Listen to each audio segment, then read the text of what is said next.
கனவு என்பது தூக்கத்தில் வருவதல்ல, உன்னை தூங்க விடாமல் செய்வதே உண்மையான கனவு அப்படின்னு சொல்லியிருக்காரு. நான் 4 மணிக்கு இப்போ நான் வீடியோ போடுறேன். எத்தனை பேர் கனவுல இருக்கீங்கன்னு தெரியல. தூங்கி எந்திரிச்சு காலைல 5 மணி 6 மணிக்கு நிறைய பேர் வீடியோ பார்ப்பீங்க, சரிங்களா? ஸோ அப்போ நம்ம கனவு அப்படிங்கிறது கனவுல மட்டும் நம்ம கலெக்டர் ஆகணும், டிஎஸ்பி ஆகணும், நம்ம ஒரு விஏ ஆகணும்னு சொல்லி கனவுல வர்றதுக்கு பேர் உண்மையான கனவு கிடையாது.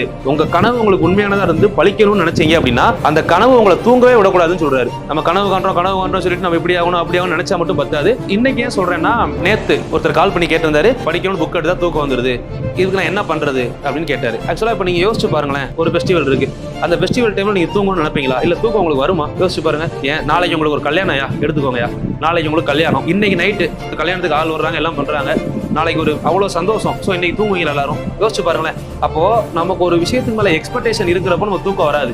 ஸோ அதே மாதிரி தான் நாளைக்கு நீங்க இந்த கனவை அச்சீவ் பண்ணும்போது நீங்க கண்டிப்பா என்ன இருப்பீங்க, ஒரு விஏஓ கலெக்டரா இருக்க போறீங்க. ஸோ அந்த கனவை அச்சீவ் பண்றவரை உங்களுக்கு அந்த தூக்கம் அப்படிங்கிறது வரக்கூடாது.